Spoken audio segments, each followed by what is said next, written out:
সর্ষে ইলিশ তো সবাই খেয়েছেন, কিন্তু কখনো কি সর্ষে চিকেন খেয়েছেন? আমিও খাইনি। আমার জন্য এই রেসিপিটা একদমই নতুন ছিল। এবার উইকেন্ডে আমার বর আমাকে একটা স্পেশাল রেসিপি করে খাইয়েছিল, যেটা ছিল সর্ষে চিকেন। তো এটার প্রিপারেশনের জন্য প্রথমেই এখানে কিছু পেঁয়াজ কুচি কুচি করে কেটে নিচ্ছিল। তারপর এখানে একটা মশলার মিক্স করে নিয়েছি আমরা, যেটাতে হচ্ছে হলুদের গুঁড়ো, মরিচের গুঁড়ো, তার সাথে ছিল কাশ্মীরি লাল লঙ্কা গুঁড়ো, জিরে ধনিয়া গুঁড়ো এবং সামান্য লবণ আর পরিমাণ মতো গরম জল। মশলাটা মিক্স করে নেওয়ার পর এবার হচ্ছে চিকেনটাকে ম্যারিনেট করে নিচ্ছি। দেখতেই পাচ্ছেন চিকেনটাকে প্রথমে হচ্ছে লবণ অ্যাড করলাম, তারপর একটু লেবুর রস, টক দই, এরপর দিয়ে দিলাম আদা কুচি আর সেই বেটে রাখা মশলাটা। এবার সব কিছু ভালো করে মিশিয়ে চিকেনটাকে ম্যারিনেট করতে রেখে দেব। এবার হচ্ছে সর্ষের একটা মিক্সচার তৈরি করে নেব। এখানে দিয়ে দিচ্ছে হচ্ছে কাঁচা লঙ্কা, রসুন এবং আগে থেকে ভিজিয়ে রাখা সরিষা, সাথে অল্প একটু লবণ অ্যাড করছে। লবণটা দিলে সরিষাটা খুব সুন্দর করে পেস্ট হয় আর তেতো হয়ে যায় না। এই রেসিপিটা যখন রান্না করছিল তখন হচ্ছে প্রায় রাত ১২টা বাজে। এই রেসিপিটা খুব হুট করেই আমার বর না জানি কোথা থেকে সে ভেবে বলল যে চলো একটা ইউনিক রেসিপি ট্রাই করি, যেটা হবে সরিষা বাটা দিয়ে চিকেন। তো এখানে প্রথমেই হচ্ছে প্যানটা গরম করে তাতে গোটা গরম মশলা দিয়ে আগে একটু ভেজে তারপর সরিষার তেল অ্যাড করে নিল। আগে একটু মশলাটা ভেজে নিলে তাহলে হচ্ছে ভালো একটা স্মেল আসে। এরপর এতে হচ্ছে পেঁয়াজ কুচিগুলো অ্যাড করে দিয়ে এটাকে কিছুক্ষণ নেড়ে নরম করে নিতে হবে। সাথে দিয়ে দিলে পরিমাণ মতো লবণ। লবণটা আপনারা আপনাদের পরিমাণ মতো অ্যাড করবেন। এরপর এখানে দিয়ে দিচ্ছি হচ্ছে ওই ম্যারিনেট করে রাখা চিকেনটাকে কিন্তু আমরা মোটামুটি প্রায় 30 মিনিটের মতো ম্যারিনেট করে রেখেছিলাম। এবার চিকেনটাকে খুব ভালো করে একটু ভেজে নিতে হবে এখানে।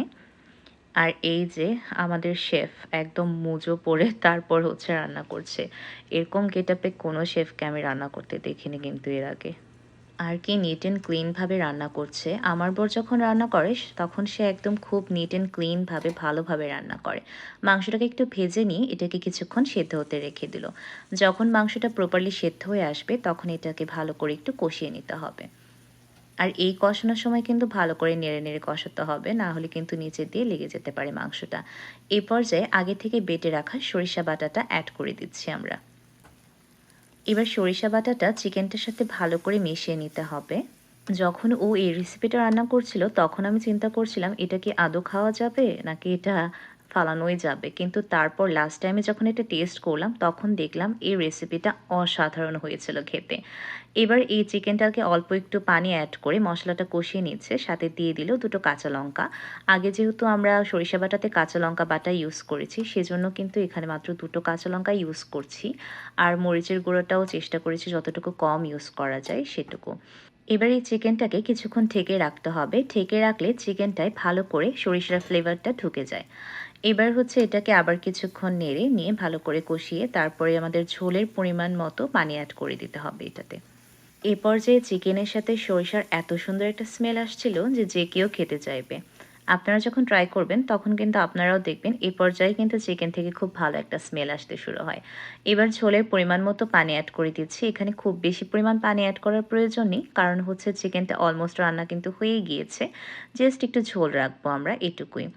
আর এই যে চিকেনটা কিন্তু একদম রেডি। আমি আপনাদেরকে একটা চিকেনের পিস তুলে দেখাচ্ছি। আমরা অনেক সময় এরকম অনেক রেসিপি নিজেরা ট্রাই করি এখানে, আর সেগুলো খেতে এত দারুণ হয়। আর এইটা একটা মাস্ট ট্রাই রেসিপি ছিল, যেটা অসাধারণ হয়েছিল খেতে। আমি তো ভাত এবং রুটি দুইটার সাথেই ট্রাই করে দেখেছি, অনেক ভালো হয়েছিল। আর এই ঝোলটাও আমি খুবই পাতলা রেখেছিলাম। আপনারা কিন্তু এই রেসিপিটা ট্রাই করবেন আর অবশ্যই জানাবেন আমাকে কেমন লাগলো। আজকের ভিডিওটা তাহলে এখানেই শেষ করছি। দেখা হবে নতুন কোনো ভিডিওতে। Thanks for watching.